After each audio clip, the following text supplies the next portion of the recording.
서방 국가들이 계속해서 한국이 코로나 방역에 성공한 것은 한국의 집단주의라고 주장하고 있습니다. 물론 그것은 일부의 목소리라고 하나 네덜란드의 경우 한국의 집단 문화 혹은 군사 독재 기간을 경험한 나라라서 방역을 성공했다는 주장을 해온 것으로 파악됩니다. 그런데 이러한 주장을 다소 우회적으로 반박하는 과거의 EBS 다큐멘터리가 관심을 끌고 있습니다. 한편 WHO는 이 와중에 일본을 극찬하고 나섰는데 그 이유가 다소 황당하다는 의견도 제기되고 있습니다. 국제사회는 오늘도 여러가지 관련 이슈가 논란이 되고 있습니다. 첫 번째, 한국이 군부 독재 겪어서 코로나 이겼나?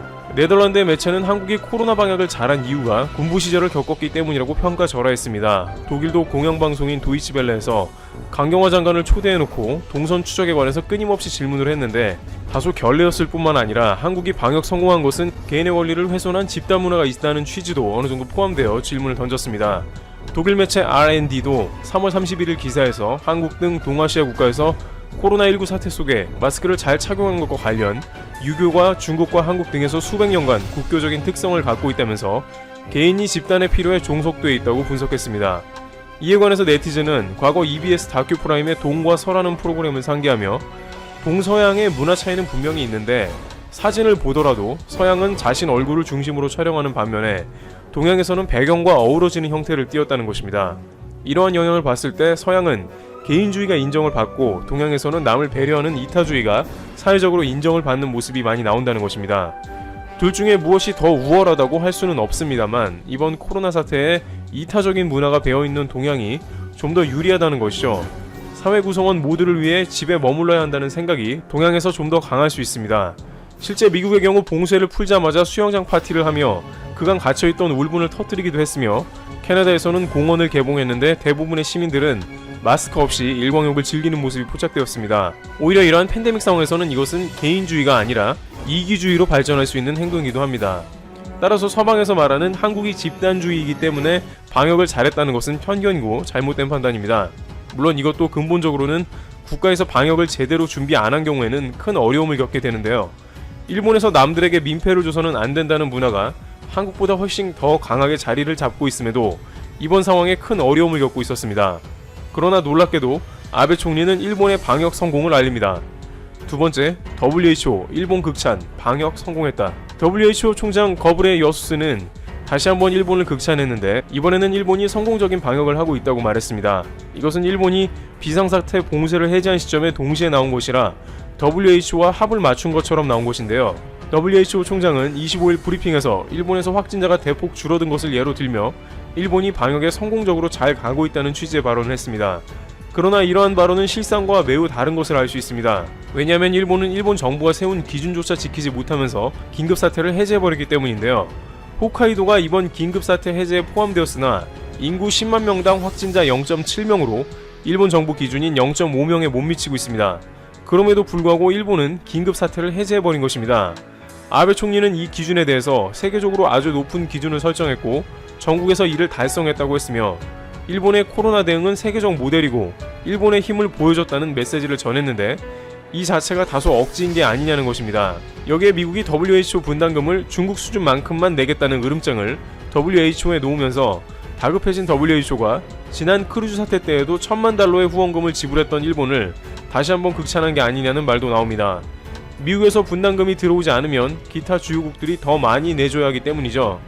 그런데 아베 총리가 무엇 때문에 이렇게 강행했을까요? 세 번째, 일본 봉쇄 해제. 전문가 의견 아니었다. 놀랍게도 이번 일본의 봉쇄 해제는 전문가 측의 이야기가 아니라는 의견이 일본의 매체로부터 보도가 되었습니다. 아사히 신문은 이날 해제 판단 서두른 정권이라는 제목의 분석 기사에서 경제에 심각한 영향을 염려한 정권은 긴급사태 해제를 서둘렀다며 전문가는 일부 지역의 코로나19 확진자가 해제 기준을 웃돌고 있었지만 판단을 재촉당했다고 전했습니다. 당초 28일로 예상됐던 판단 시기가 아베 총리의 뜻에 따라 앞당겨진 것에 불만을 토로하는 전문가도 있었다고 합니다. 요미우리 신문은 이에 대해 주된 이유로는 아베 총리가 최근 일본 내 방역 부실과 더불어 검찰청법 개정안, 국민 인류 10만엔 지급 문제 등으로 정권에 대한 비판이 강하자 이를 누그러뜨리려는 의도가 있다고 분석합니다. 여기에 아베 총리는 사회 경제 활동의 본격 재개로 국민 분위기가 꽤 좋아질 것이라고 주변에 말했다고 요미우리는 전했습니다. 긴급사태 선언 해제를 국면 전환의 계기로 기대했다는 것입니다. 그러나 긴급사태 해제 이후 코로나19가 대규모로 다시 유행하면 해제는 졸속이었다라는 정권에 대한 비판을 부를 것이 확실하다고 요미우리는 덧붙였습니다.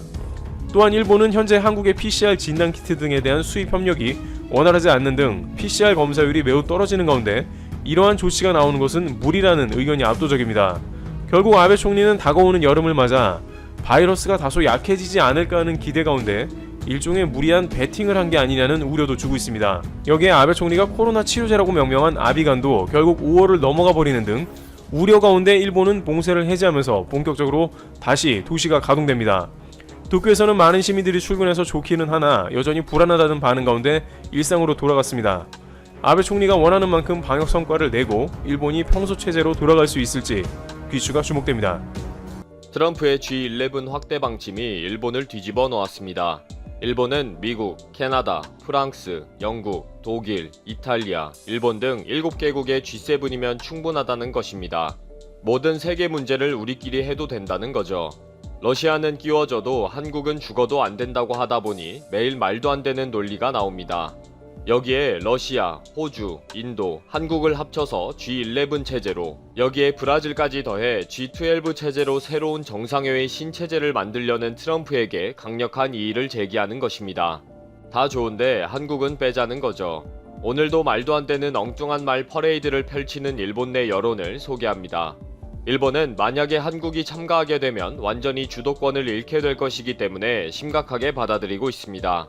C19 방역 대책과 관련해 모든 국가들이 한국의 경험을 경청할 것이며 또 도움을 요청하게 될 것이 뻔하기 때문입니다. 물론 일본은 이런 분위기에서 소외되어야 할 것이고요. 또 미국은 한국이 중국과의 관계에 있어서 한국의 역할이 매우 중요하기 때문에 어떤 식으로라도 한국의 협조와 협의에 집중할 것입니다. 일본이야 뭐 미국이 하자는 대로 하니까 그냥 냅둬도 될 거고요. 미국의 이번 G11 확대 결정은 9월 연기 결정과 함께 갑자기 확인이 되었습니다. 미국 언론들은 트럼프가 G7을 매우 오래된 구식 체제라고 말했으며 G7이 세계에서 일어나는 일을 제대로 해결할 수 없다 라고 했으며 한국 정부도 31일 이미 트럼프의 초청을 알고 있었다 라고 보도했습니다. 유럽의 언론은 G7 체제가 낡은 것은 맞다 라면서 트럼프의 제안에 대해 분석을 하고 있습니다. 원래는 미국에서 6월 말에 G7 정상회의가 있을 예정이었습니다. 그런데 독일 메르켈 총리가 국내에 아직 C19 문제가 심각하다면서 불참을 통보하니까 트럼프가 9월로 연기를 결정했습니다. 미국의 트럼프는 11월 대통령 선거 이전이면 된다 라면서 중국의 장래에 대해 논의를 할 것이다 라고 분명히 밝혀서 하이테크 패권과 C19 사태에 대한 중국의 책임과 맞서는 중국을 포위하는 세력 구축의 의도를 드러냈습니다. 인도 정부는 트럼프의 이런 제안에 대해 G7과 같은 좁은 그룹은 현대의 현실을 반영하지 않고 있다는 인식에 공감하고 있다고 보고 있습니다. 마이니치 신문은 1일 스가 요시히데 관방장관의 기자회견을 통해 아베는 6월 말 G7 정상회의를 참석한 후에 2주 격리를 할 준비를 해놓은 상황이었다. 그렇지만 트럼프가 연기를 한 것도 적절하다. 참가국 확대에 대해 미국 측으로부터 설명을 들은 바가 없다. G7 중심으로 국제사회가 직면한 과제를 해결해 나가는 것이 중요하다 라고 밝혔음을 보도했습니다. 결과적으로 일본은 7개국 중심의 틀을 변경하는 것에 신중하다는 것을 명확히 한 것입니다. 지금 일본은 모든 인터뷰를 통해 G7이 가장 중요한 틀이다 라고 강조하고 있습니다. 모태기 외상은 2일 기자회견에서 국제적 과제 대응에 러시아의 건설적 역할을 이끌어내려면 러시아와의 대화가 필요하다 라면서 러시아 초청에 대해서는 지지 의사를 표했습니다. 산케이 신문은 G7의 확대보다 화합을 우선해야 한다 라는 사설을 통해 러시아와 호주, 인도, 한국을 추가하는 G11은 매우 이상하다며 이의를 제기했습니다. 어차피 한국은 중국과의 관계 때문에 참석이 어려울 것이고 한국은 대일 관계에서 국제법을 무시하고 북한에 접근하려고 하는 국가이다. 일단 G7 국가끼리 세계 문제를 풀어야 한다. 아베 총리는 트럼프에게 G7의 유대 우선이라는 것을 명확히 해야 한다 라고 적었습니다. 한국 정부 참가 결정에 대해 산케이 신문은 문 씨는 트럼프의 구상을 무조건 칭찬했다 라는 식으로 비하하면서 한국은 가을 방한 예정인 시진핑 주석과의 관계 때문에 모두에게 불신을 주는 어려운 균형 외교를 하고 있다 라고 했습니다. 또 한국의 외교는 박쥐 외교라면서 그동안 한국의 문재인 정권은 박쥐 외교, 양다리 외교를 전개해왔다고 비난했습니다. 뭐 거의 제정신이 아닌 히스테리성 반응입니다. 아사히 신문은 일본 외무성은 G7의 확대에 당혹해하고 있으며 참가국의 확대에는 7개국의 동의가 필요하다 라면서 G11으로의 확대는 난항을 겪을 것이라고 보도했습니다. 결국 난항을 겪도록 깽판을 치겠다는 속마음을 드러낸 것입니다. 아사히 신문은 러시아의 참여는 우크라이나 사태로 유럽 국가의 반대에 부딪힐 것이고 인도와 한국의 참여는 아시아 유일의 국가인 일본의 존재 의의를 희석시키는 것이기 때문에 쉽지 않을 것이다 라고 지적했습니다. 지지통신 보도에 따르면 일본 정부는 트럼프의 G7 참가국 확대를 추진하는 것에 대해 곤혹스러워하고 있다 라면서 일본의 상황이 매우 심각하다고 했습니다.